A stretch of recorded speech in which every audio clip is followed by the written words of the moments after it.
Hey, everybody. Welcome back. My name is Jehan, and I'm a video game vocalist and a video game concert producer. And yes, we are back with another reaction video. And this time, yes, I'm back for some more Clair Obscur Expedition 33. Now, before we dive into the reaction video, as always, I have a couple of announcements to make. As you guys have seen on social media, we are bringing World of Warcraft 20 years of music to France. Yay! Oh my gosh, I'm so excited, guys. I'm really so excited. C'est ça, les amis. Les concerts officiels de World of Warcraft arrivent en France l'année prochaine, en mai 2026. Et moi, je suis hyper contente. As I've been saying in the last couple of videos, my production company, Hoepfner, and I, we're basically responsible for organizing the official World of Warcraft concerts in collaboration with Blizzard Entertainment. We organized the first series of concerts in Switzerland last year in September to celebrate the 20th anniversary of World of Warcraft. And now, finally, after so much hard work, and with the help of our friends at G1 Productions, a French production company, we are now bringing these concerts to France, including Paris and Lyon. So specifically, me and Alexandre Piquant, who is a close friend of mine, he is the CEO of Hoepfner, and he is incredible with what he does. We both are the project initiators of these concerts, and we launched the project already around like almost 2 or 3 years ago in close collaboration with the folks in the music department at Blizzard Entertainment. So we've been all working really diligently together to organize these concerts, and we organized the first official series of these concerts last year in Switzerland in September to celebrate 20 years of World of Warcraft. It was really incredible. We had some special guests. We did a lot of World of Warcraft music, and it was a lot of fun, a lot of work, but it was so cool.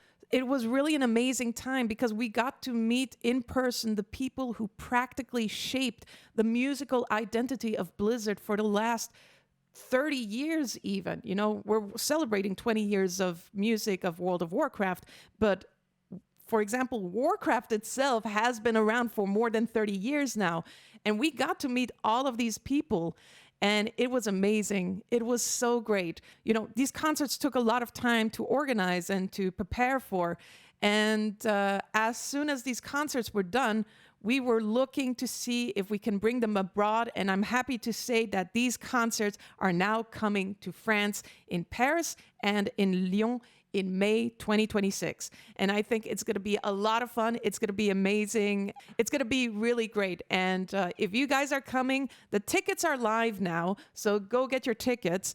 And I will definitely be there to see these concerts once more. So my team and I were really happy to bring these concerts to France. We know that there's a large World of Warcraft community there, and we are just so stoked that people get to experience World of Warcraft music live the way it should be experienced live. As I've mentioned, we've been working closely with Blizzard's music department, so everything that you will be hearing is as close to the original World of Warcraft music as possible.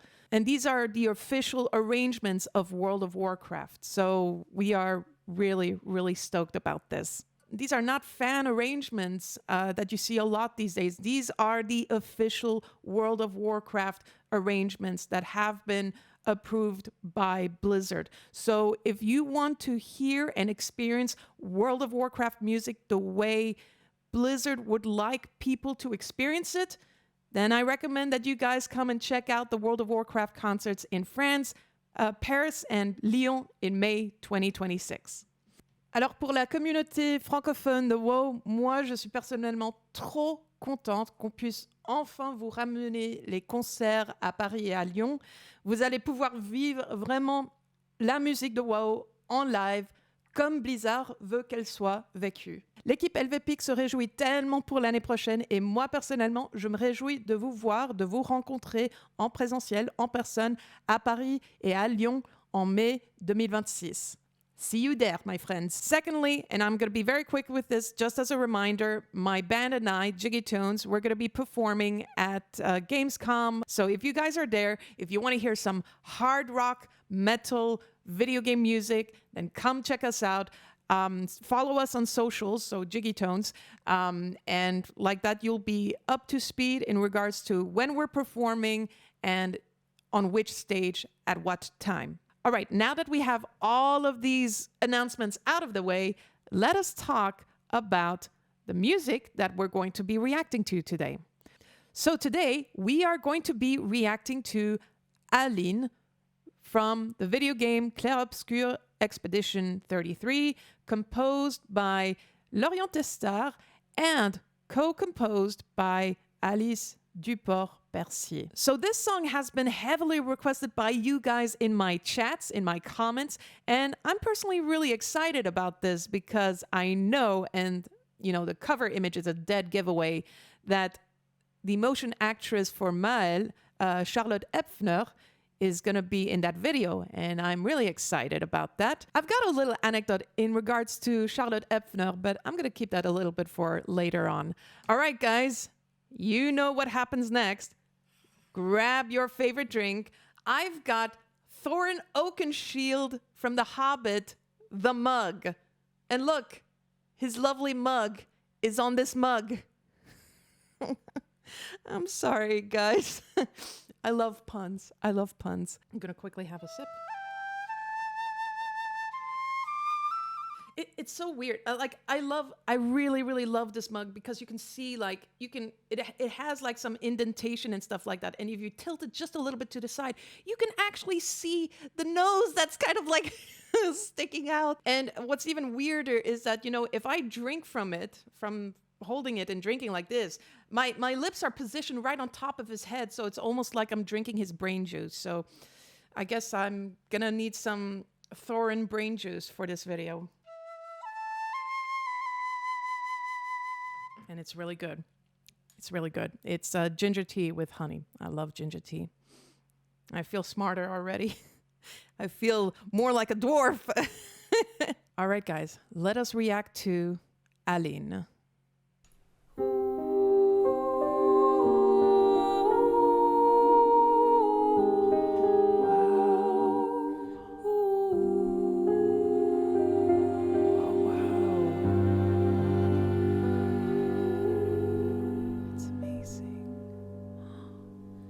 Sors et fuis, je t'en prie. Fuis ce tableau maudit, cette toile d'une fausse vie. Portrait rêvé, imparfait, chaîne de ta liberté.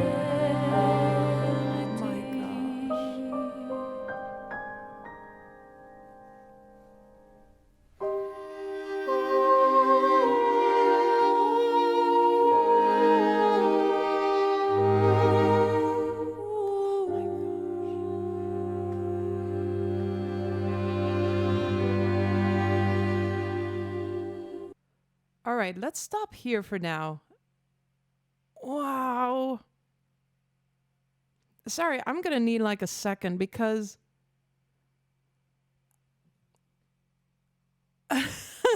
wow. Wow. I am amazed at this. Like, I will keep saying this about Alice Duport-percier. I'm confusing Alice with Aline, with Alicia. Oh my gosh. Too many Al out there. But I just want to say, like, the vocalist, Alice, my God, her voice is so incredibly clear when she hits those high notes. And it just sounds so, like, it makes you feel like you're kind of floating, you know? And the song is really sad and tragic. You can feel it. And her voice is absolutely incredible. It's so beautiful. It's so clear. And, you know, I did a little bit of a double take right now. I had to take a moment because the song just kind of like the voice is so clear, and the way she sings it, it really feels like she's kind of like piercing into your soul, right? It's piercing into your heart, and it's just like, that's why like I rubbed my arms because I was getting like goosebumps, you know, so incredible. She is such an amazing singer. My gosh, I really want to see her live, like perform live. She must be so incredible. Now, I see that we have actually some lyrics, and this time the lyrics are in French. Okay, so let me read the lyrics out to you in French, okay? So, sors et fuis, je t'en prie. Fuis ce tableau maudit, cette toile d'une fausse vie. Portrait rêvé, imparfait, chaîne de ta liberté. Let me just quickly translate these lyrics for you. Sors et fuis. That means get out or leave and run away. Je t'en prie, I'm begging you. Fuis ce tableau maudit. Run away from this cursed painting. Cette toile d'une fausse vie. This canvas of a fake or false life. Portrait rêvé. So a dreamed up portrait. Imparfait, imperfect. Chaîne de ta liberté, the chains of your freedom. That's interesting. I still haven't played the game yet, so there are some parts that still don't really click right away, but I will play the game. Guys, I'm preparing for the live stream. I will get to that. So here we're talking really about the painting in the canvas, and I would imagine this is basically it. The way I'm understanding this, right, is that people are stuck in a reality or some sort of like a cursed life. That's the feeling I'm getting.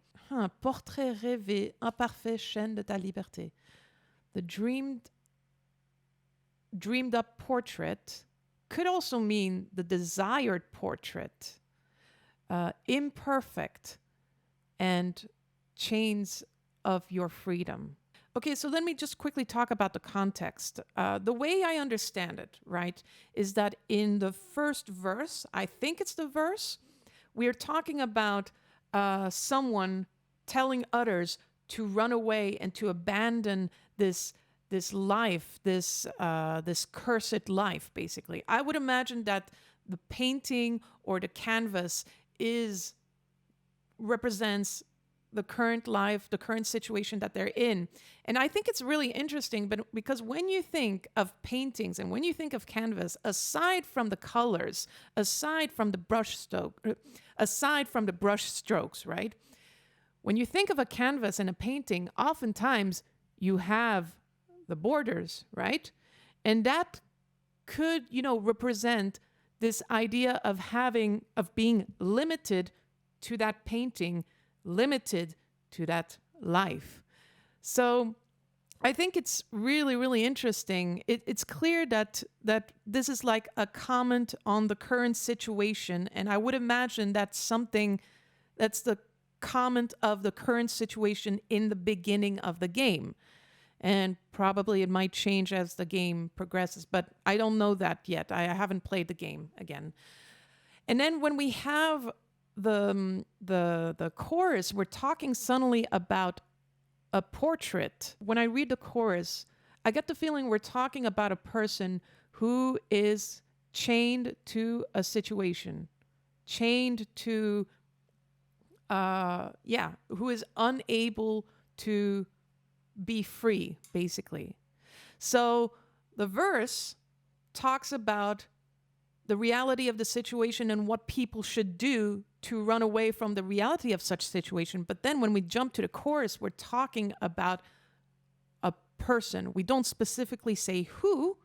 It's really interesting because in the chorus, we definitely see that we're talking about a person. Just by the way, we're talking about a portrait. Portrait refers to like a painting or a picture of a person. We're talking about imperfections as well, and we're talking about chains. And the limit, the restrictions, and not being free. So in the chorus, I do think the character that we're talking about, I could be mistaken, but maybe it might be the person that we see on these on the video game cover, where you see that person is like hunched up in front of like I don't know, like with the long hair, hunched up and kind of like in an upright fetal position. So maybe it might be about that person, but I'm just guessing. I'll have to play the game to find that out. All right. Okay. Let us continue with this song then. Alors tranchons la trame, découvre la sinistre esquisse.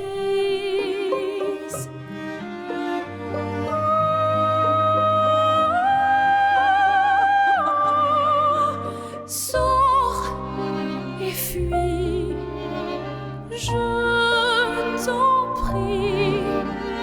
Fuis ce tableau maudit, cette toile d'une fausse vie. Portrait rêvé, imparfait, chaîne de ta liberté.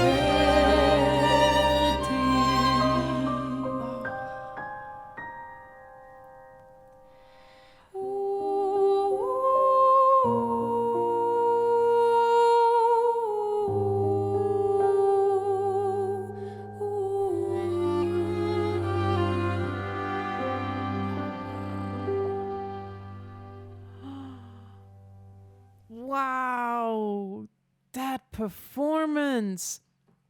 Let me just quickly, before I tackle the lyrics, I really want to talk about that vocal performance, because Alice has this really amazing way, like she's, incredible vocal range, that of like a opera singer for sure.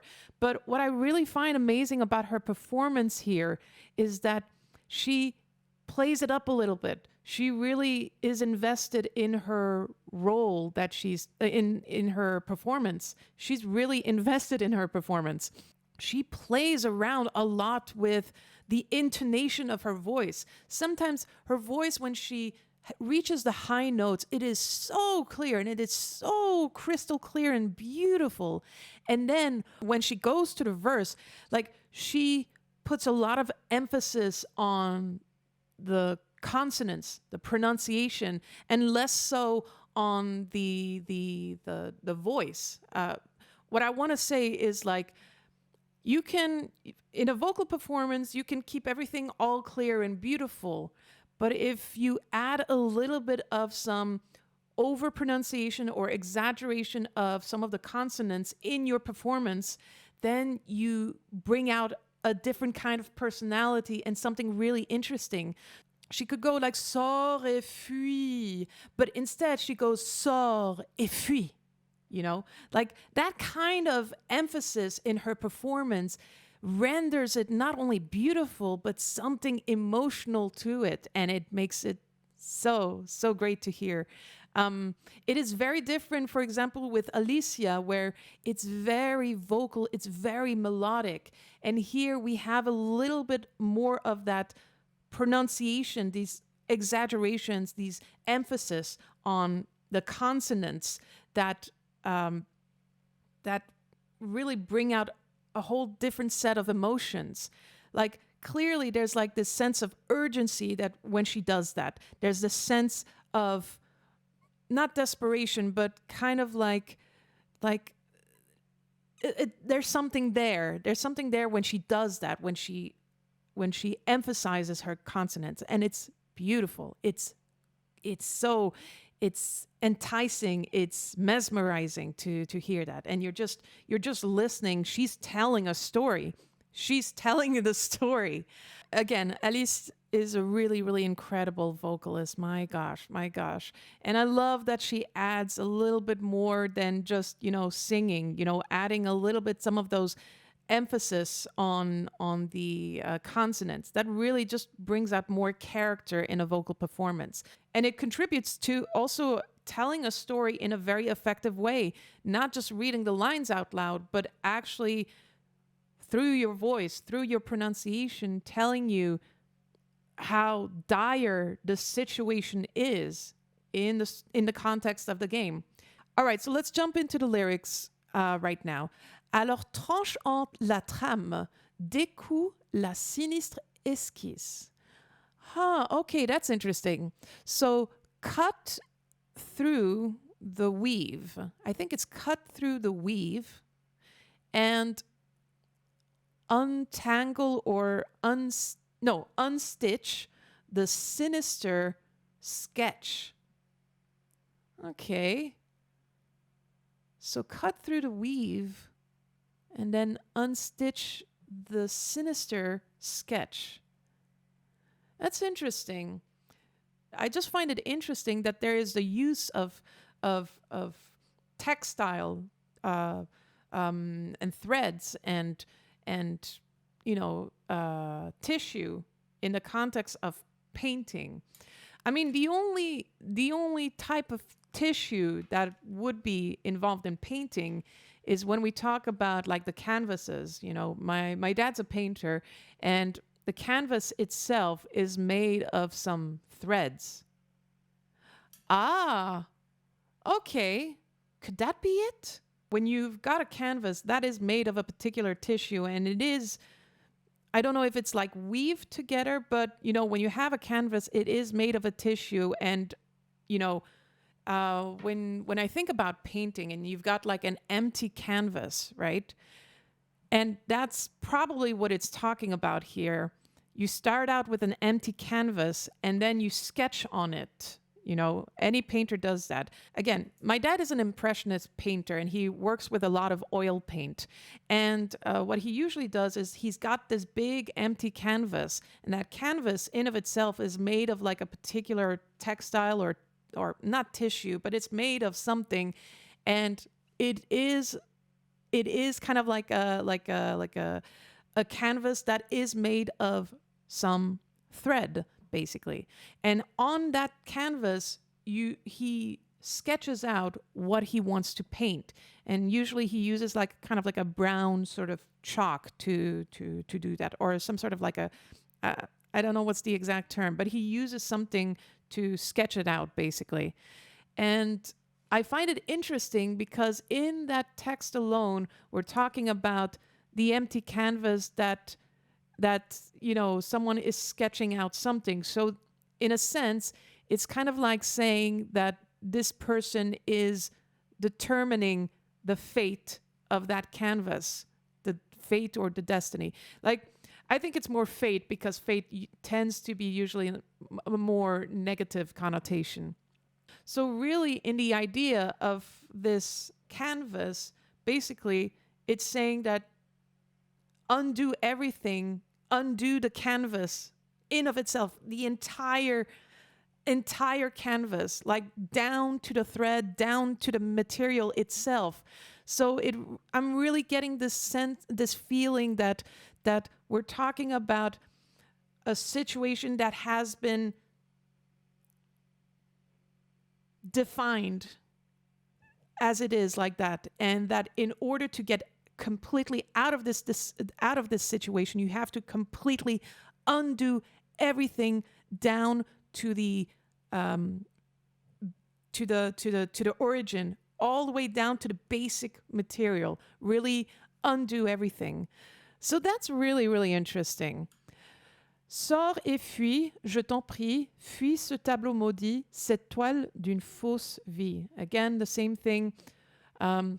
Get out and run away. I'm begging you, run away from this cursed painting, this canvas of a false life. Now, I'm really curious to know what they mean about false life. I mean, I'm guessing that it's got to do with the story. A false life, a false reality, a false way to live, basically. And I think it really has to do with the original, like the context, the current situation where people, certain groups of people, certain age groups every year, specific age groups basically die. And that probably might refer to that, I guess. Portrait rêvé, imparfait, chaîne de ta liberté. And then we come back to that set of lyrics again. It's really, really fascinating. I love this. There's a lot to untangle, a lot to take apart from these lyrics alone, and I find that's really, really fascinating. Now, I really just want to quickly rewatch the video because Charlotte Hoepfner is in that video, and she's just beside Alice, but then she disappears after. Let me just check something.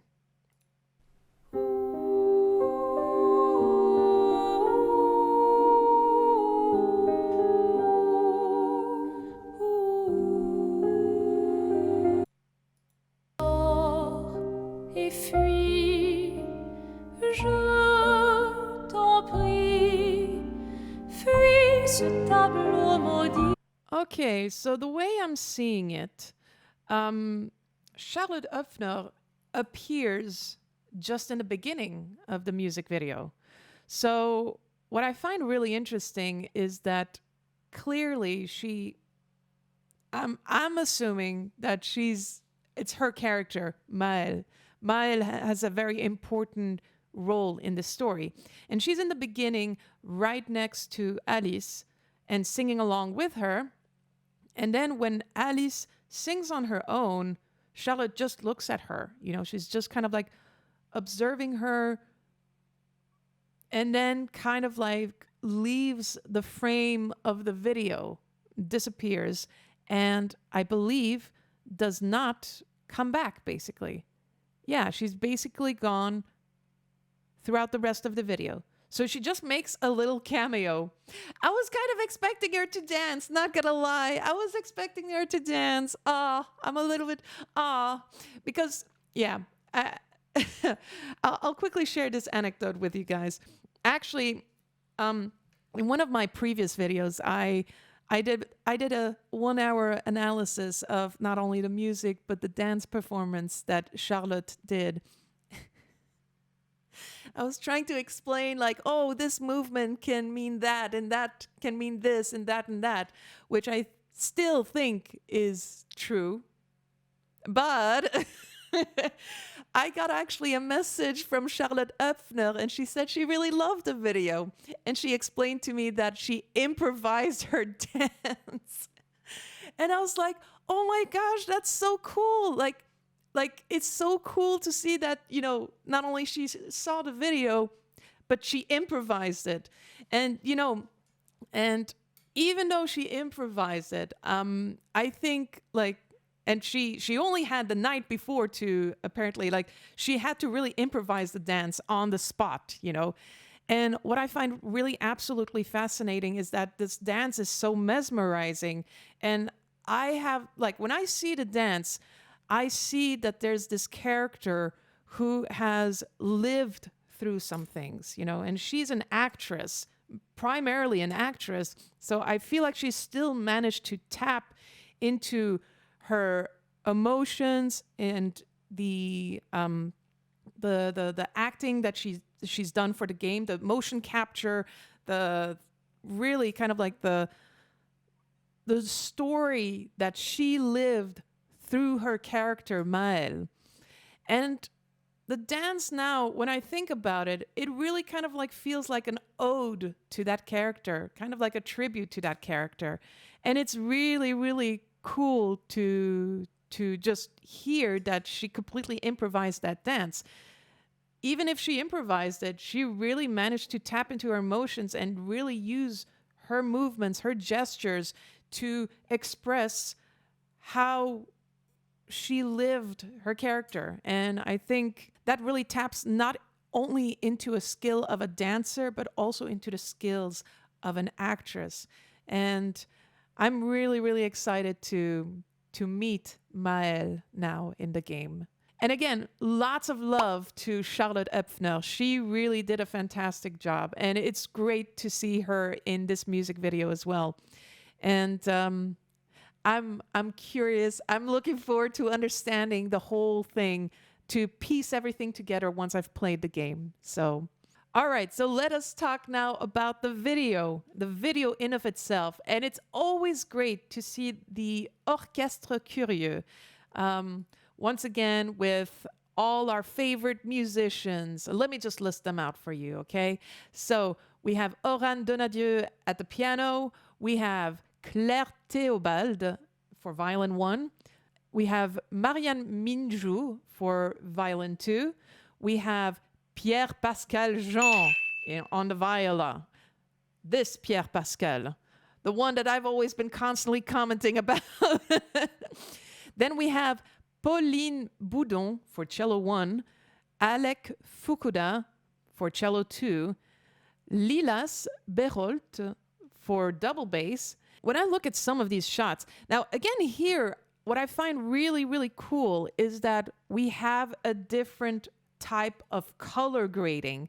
In this sense here, the colors are a little bit colder, right? They're a little bit more, the colors are popping out a little bit more, but the overall tone of this is relatively cold. The color grading here is much cooler. So we have a lot of emphasis on light blue, and with lots of and it is such a good choice. I wonder if they actually did the color grading, or if they put like some sort of like a light blue gel cell, or kind of like changed the color of the lighting, because the fact that the lighting is blue complements the color of the string instruments, which are this sort of orange and yellowish color.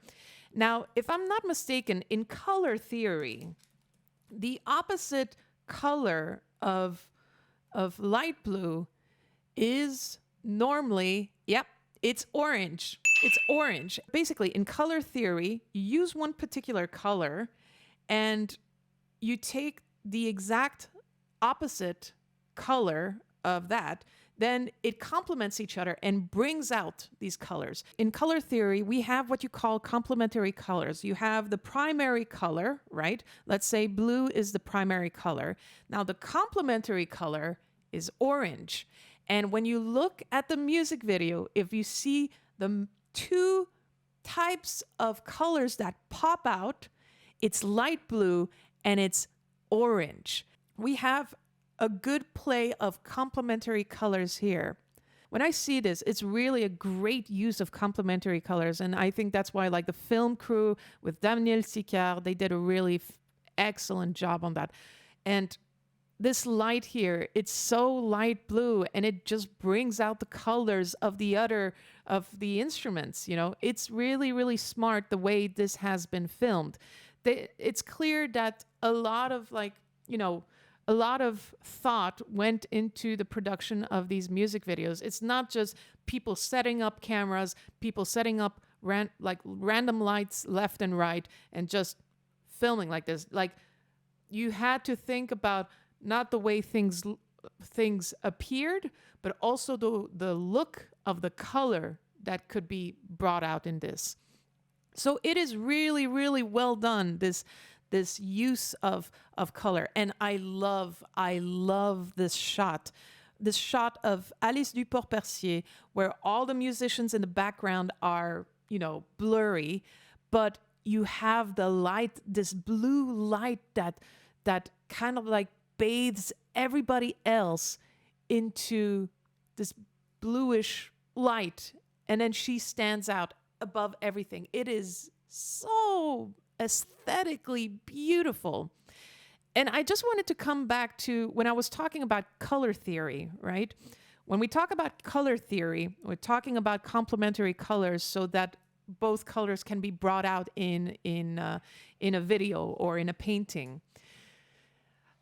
And when I really kind of like, and this is me just really kind of like digging deeper and just like probably a little bit over analyzing as well, but I get the feeling that, the fact that Charlotte Hoepfner was in this video, that she was standing right next to Alice, probably has some connotation of something being complementary to each other. Like Alice and Charlotte Hoepfner, who are just having this very specific complementary aspect to each other. There's clearly kind of like a little bit of a relationship going on, some sort of a connection. And I feel like that connection is basically them complementing each other. Not complementing, but complementing. So it's fascinating. I love this. This is so fascinating. And yeah, if you look at the way the instruments are lit here, they're definitely more prominent. The colors are coming out so much more. It is really, really beautiful. Let me just quickly check this out here.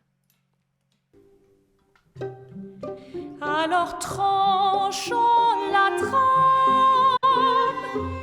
Now, I want to quickly talk about the musical buildup, right? Right after the first chorus, we dive into, I think, a verse, like a different type of verse. But in that verse, when you listen to the instrumentation, you have a lot of plucking of string instruments.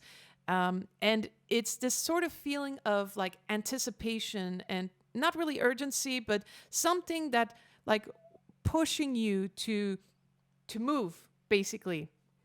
Pushing you to do something, which complements what the verse is saying, which is untangle, what was it? Cut through the weave and unstitch or undo that sinister sketch, basically. And also in the vocal performance as well, we can hear it, that there's this sense of anticipation, the sense of slight urgency, but really kind of like pushing you to do something.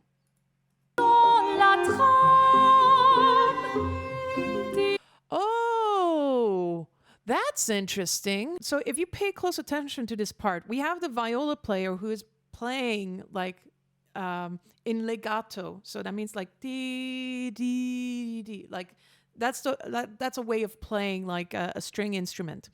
Now the other instruments, they're playing in with a plucking technique called pizzicato. So that means like you pluck the strings with your fingers. So I wonder if the fact that we have the viola player who plays something, if that represents something, maybe represents a character. That could be interesting. And he plays along with the singer. So that's really fascinating. La sinistre esquisse.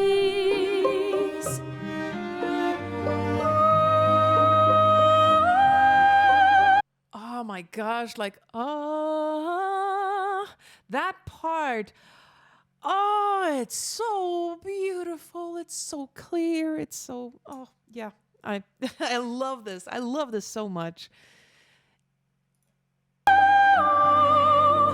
Sors et fuis. See, right here, when she does that, sors et fuis, she mixes like a clear performance, like a clear voice with a breathy performance, and that really just adds more texture to this more character to this performance. It is beautiful, like, and it shows her vocal versatility is astounding. Je t'en prie. Je t'en prie. That's a beautiful way of performing that. Of course, I'm doing more in my chest voice and she's doing it more in her head voice. But like the fact that she's like, you feel like she's begging you. Je t'en prie, I'm begging you. It's like, it's so, you know that she's an excellent singer if she can really use her vocal talent and perform the lyrics in a very emotionally captivating way. And she does that so beautifully. Oh gosh, what an amazing singer. Fuis ce tableau maudit, cette toile d'une fausse vie. Wow. And what I find interesting when we talk about the way some of these scenes are shot, she actually, like, at some point we see that there's a shot on the hands. So I'm wondering if that represents something. When we connect it to the lyrics, let me just quickly check. Portrait rêvé en parfait. So when we come to the final chorus, I find it interesting that we focus a shot on the hands, right? The hands that represent the tools of what we create, right? When we talk about a painter, what do we use? We use our hands to paint, basically. Yeah, and when the way she kind of like holds it, it's like she's holding something precious to her, something precious. I don't know what it is, and probably it would make more sense for people who have played the game, but the way she's holding it, she's looking at it as if like holding and grabbing onto something that is so precious to her. Or sometimes just like maybe even looking at her hands in shame or in an accusatory way, kind of like indicating maybe she's done something that is bad or something. There's so many ways of like, you know, the artistic choice of a director who decides to use a shot of hands to indicate something. I think there was a reason why this shot was put there, you know, to really indicate something, and that will connect basically to the story of the game. But man, I mean, I love this music video. It is so beautiful.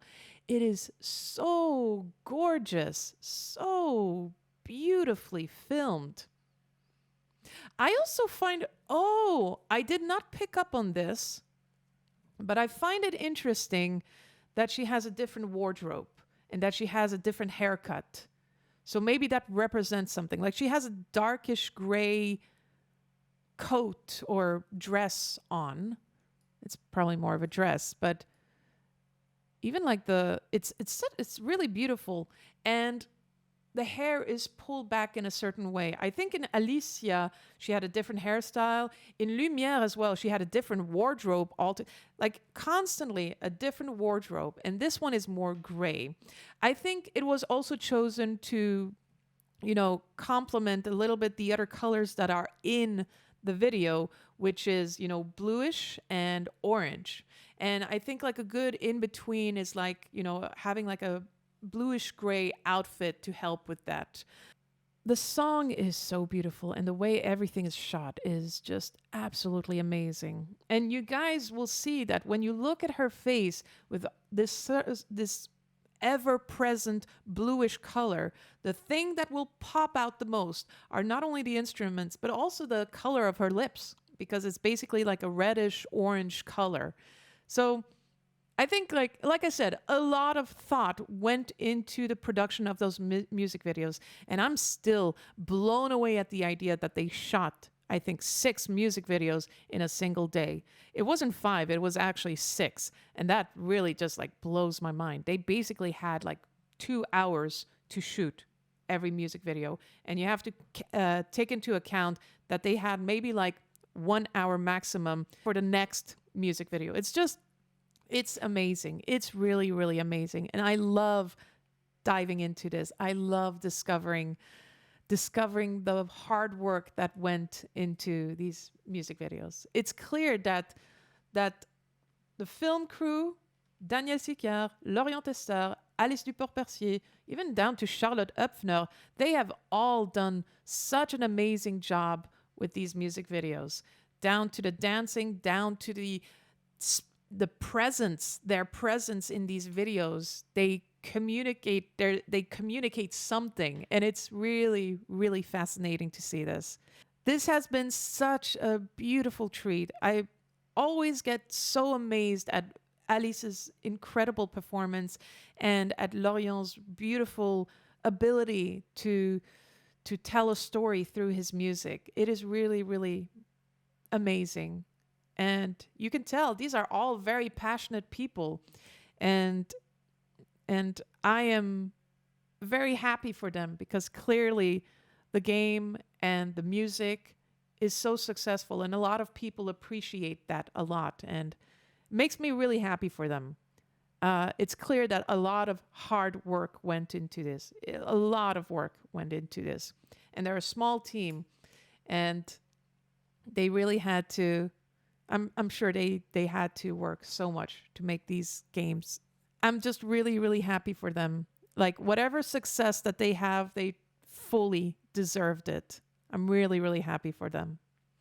Anyhow, okay, so this was Aline from Clair Obscur Expedition 33, composed by Lorient Testard and co-composed by Alice Duport-Percier, with an incredible vocal performance from her, as well as an incredible performance from the Orchestre Curieux. So, guys, what did you think of this music video? What did you think of the production of this video, the color grading? What did you think of Charlotte's cameo? Let's just say that. What did you think of her presence in that video? What did you think of the orchestration and the composition? Like how it picks up right after that first chorus. Let me know in the comments below. Let me know what you want me to react to next. And I will catch you on the next reaction video. Bye, guys.